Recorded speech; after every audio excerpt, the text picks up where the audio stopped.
Bom dia, meu irmão, bom dia, minha irmã, que felicidade ter você aqui hoje, segunda-feira, dia 2 de fevereiro, para mais o Evangelho do Dia. Seja muito bem-vindo, seja muito bem-vinda. Meu nome é Leandro Bessa e eu estou aqui para orar por você. E mais uma vez, é uma felicidade muito grande ter você aqui, começando a sua semana comigo. Hoje a igreja nos convida a meditar a palavra que está em Lucas capítulo 2, versículo 22 a 40. Vamos lá? Em nome do Pai, do Filho e do Espírito Santo. Amém. O Senhor esteja convosco, Ele está no meio de nós. Proclamação do Evangelho de Jesus Cristo segundo Lucas. Glória a vós, Senhor.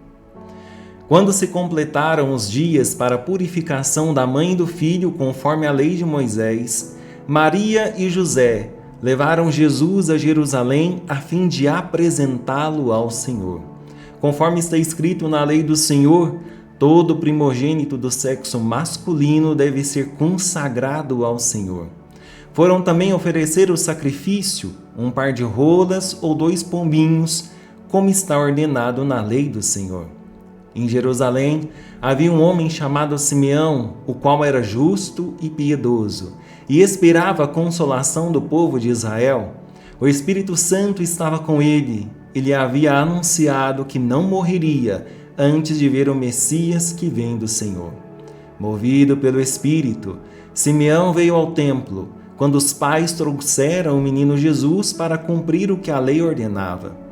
Simeão tomou o menino nos braços e bendisse a Deus. Agora, Senhor, conforme a tua promessa, podes deixar teu servo partir em paz, porque meus olhos viram a tua salvação, que preparastes diante de todos os povos, luz para iluminar as nações e glória do teu povo Israel.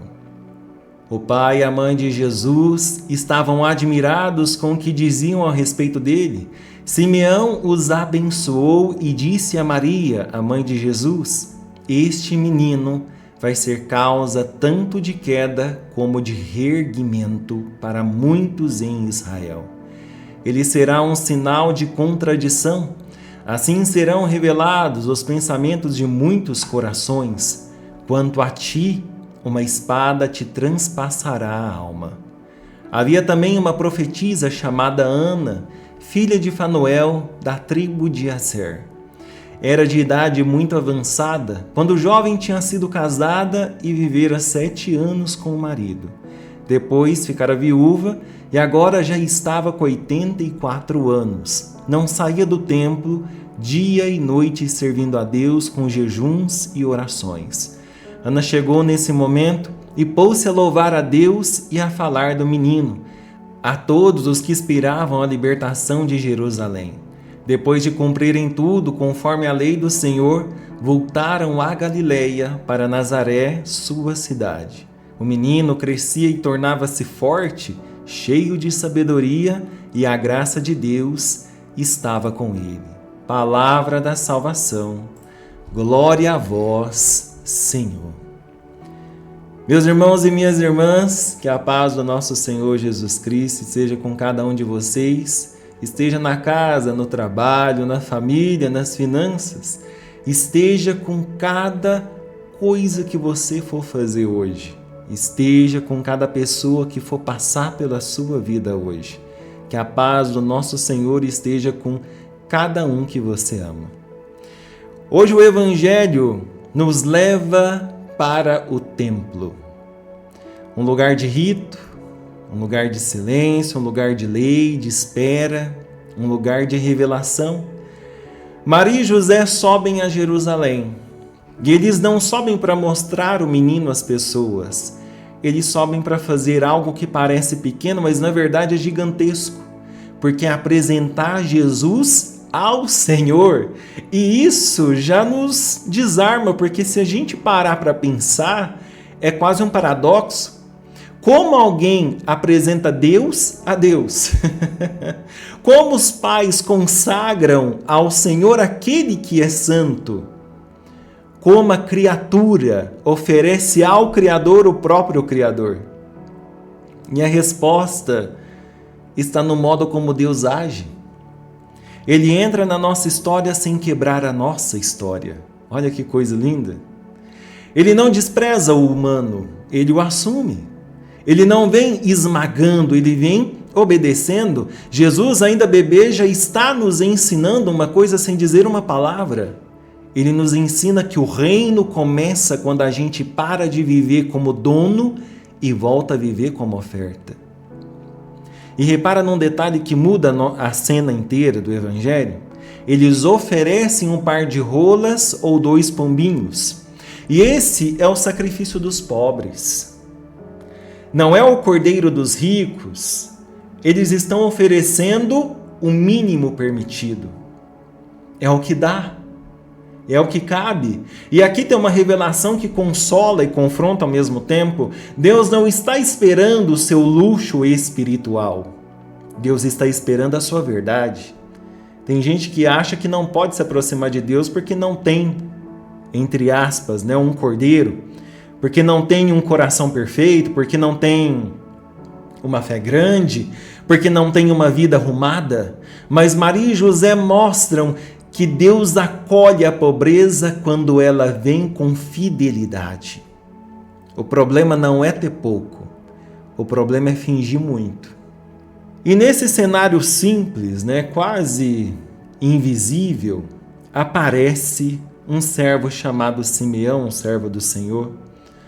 Um homem que não é personagem de palco, não é um sumo sacerdote, ele não é famoso, ele não está no centro do poder religioso, mas o Evangelho diz uma frase que impacta. O Evangelho diz que o Espírito Santo estava com ele. Ou seja, Simeão é o tipo de pessoa que você não nota, até que Deus decide se revelar naquele que ninguém nota. Simeão esperava a consolação de Israel. Esse homem viveu esperando. E aqui não é uma espera romântica, dessas que a gente posta como frase bonita no Instagram. É a espera que cansa. A espera que prova o coração. A espera que dá vontade de desistir. Mas o sujeito continua fiel. Porque existe uma fidelidade que não nasce do entusiasmo. Nasce de uma decisão interior. Mesmo sem ver, eu vou permanecer. E então acontece algo que é quase impossível de explicar, porque o Evangelho diz, movido pelo Espírito. Simeão entra no templo no exato momento em que Jesus é apresentado. Deus não está apenas cumprindo uma promessa externa, Deus está costurando o tempo, Deus está alinhando os relógios. Ele está mostrando que nada na vida espiritual é acaso quando o coração está no lugar certo. Simeão pega o menino Jesus nos braços, e aqui eu quero que você entre na cena com o coração, não com a cabeça. Pense um senhor já de idade, com as mãos gastas, um bebê pequeno, uma mãe cansada, um pai silencioso, o templo ao redor. E de repente esse Senhor olha para um recém-nascido e diz, com aquela paz de quem finalmente encontrou o silêncio, agora, Senhor, podes deixar teu servo partir em paz. Olha isso. Isso é profundo demais, porque Simeão não está dizendo, agora minha vida deu certo. Ele está dizendo assim, agora minha vida fez sentido. E isso é diferente. Tem gente que morre dando certo e não encontra paz. E tem gente que encontra paz no meio de uma vida simples porque viu a salvação com os próprios olhos. Só que aqui também vem a parte que a gente gostaria de evitar. Porque Simeão também nos ensina que o encontro com Jesus não é só aconchego. Jesus é consolação, mas também é espada. Jesus é luz, mas luz não só aquece, luz expõe. Simeão abençoa, e na mesma hora ele profetiza algo que pesa, principalmente a Maria que está escutando. Esse menino será causa de queda e reerguimento. Ele será sinal de contradição e assim serão revelados os pensamentos de muitos corações. Ou seja, Jesus não vem para caber em todo mundo, ele vem para revelar quem cada um é de verdade. Ele vem para arrancar as máscaras, ele vem para separar a fé verdadeira de religião, usada como proteção, ele vem para desmontar o eu sou bom, que nunca se converteu, ele vem para mostrar que muita gente ama a ideia de Deus, mas não suporta o Deus real, porque o Deus real pede conversão. Então Simeão olha para Maria e diz uma frase mais dolorosa ainda. Ele diz assim: uma espada te transpassará a alma. E aqui nós precisamos de muita maturidade, porque isso não é poesia, isso é a vocação de Maria.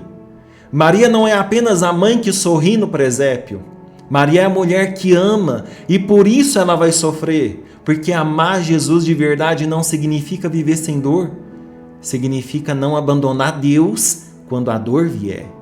A espada não é um castigo a Maria, a espada é a consequência de estar perto da luz no mundo que ama as trevas. Maria vai aprender desde o templo que a fé adulta não é só Deus comigo quando dá certo. A fé madura é quando Deus comigo até quando dói.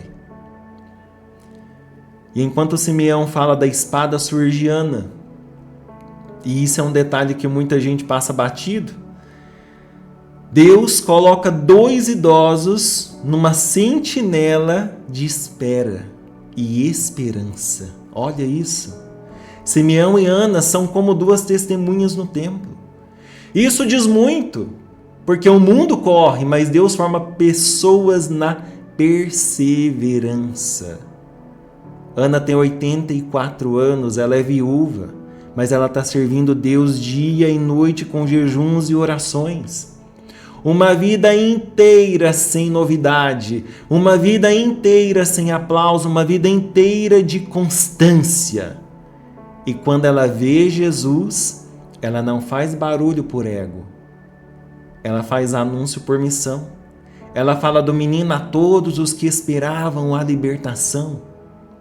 Ou seja, quem viveu tempo demais no escondimento reconhece Deus quando ele se manifesta. Quem vive de espetáculo perde o discernimento.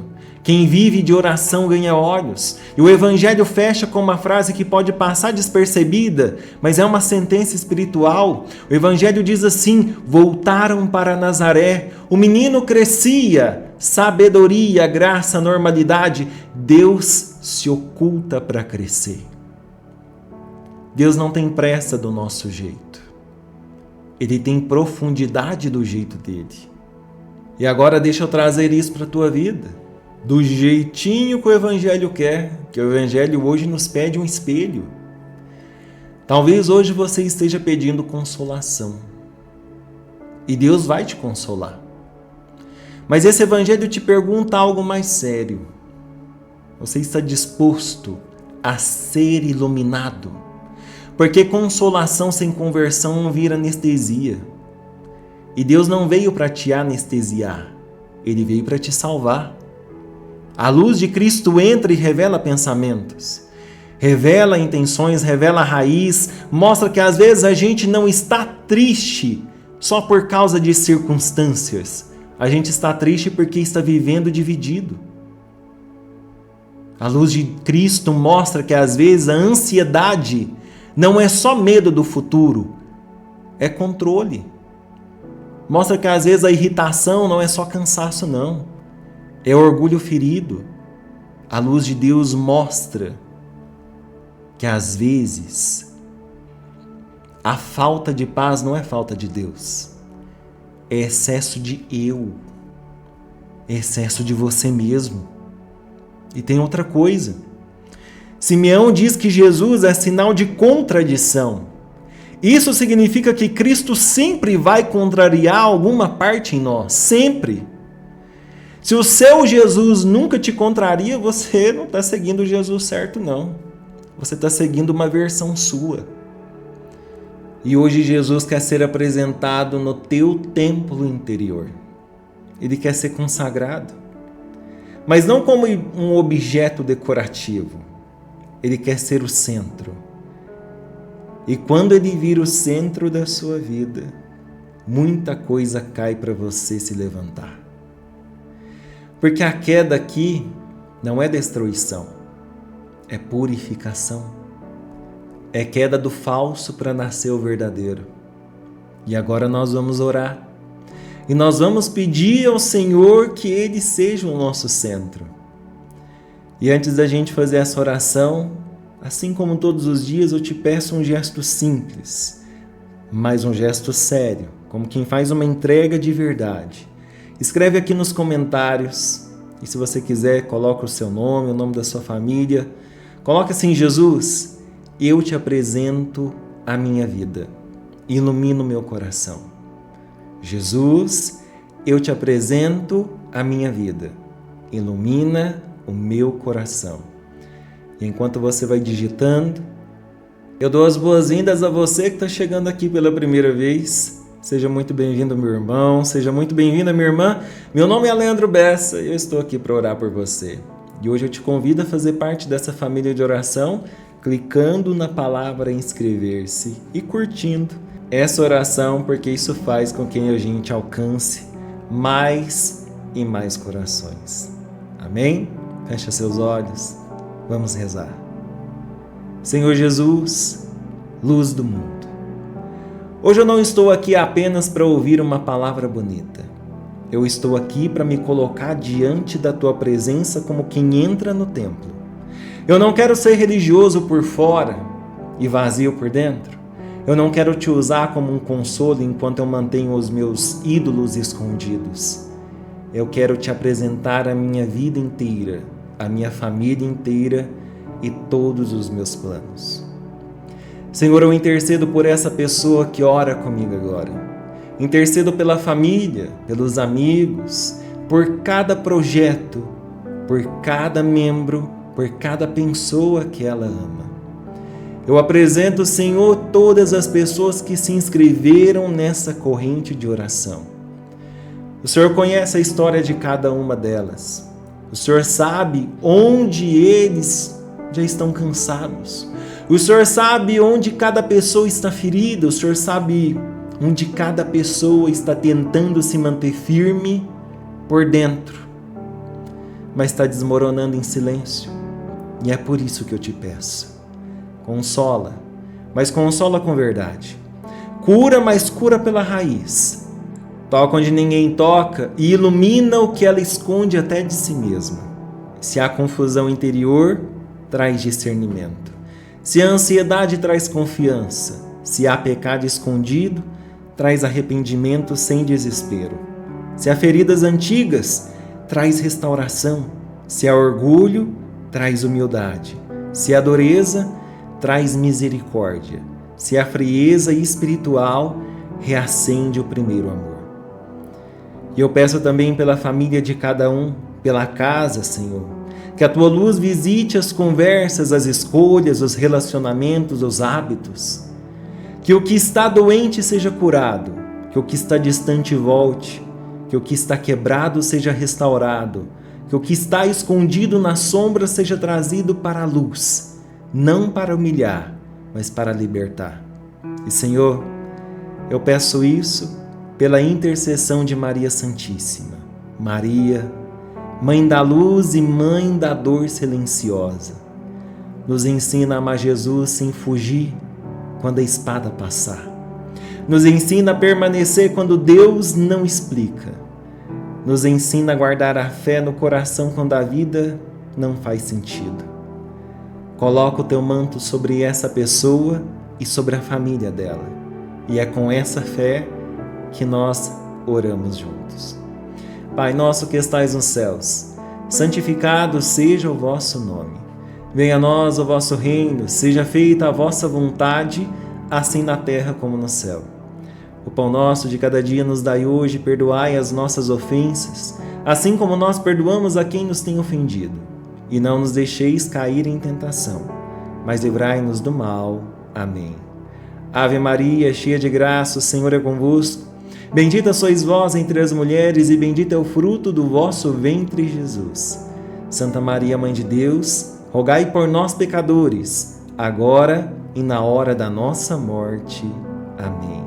E para terminar, nós glorificamos. Glória ao Pai, ao Filho e ao Espírito Santo, como era no princípio, agora e sempre. Amém. Meu irmão e minha irmã, que o Senhor te abençoe e te guarde, que a luz de Cristo ilumine a tua mente e aqueça o seu coração, que Ele revele o que precisa ser convertido e que Ele cure o que precisa ser restaurado, que Ele te dê paz, não a paz de quem foge da verdade, mas a paz de quem foi alcançado pela luz, e que Maria Santíssima te cubra com o manto da fidelidade, para que você permaneça de pé quando a espada passar. Em nome do Pai, do Filho e do Espírito Santo. Amém. Meu irmão e minha irmã, fica com Deus, um forte abraço e nunca se esqueça, Jesus te ama muito.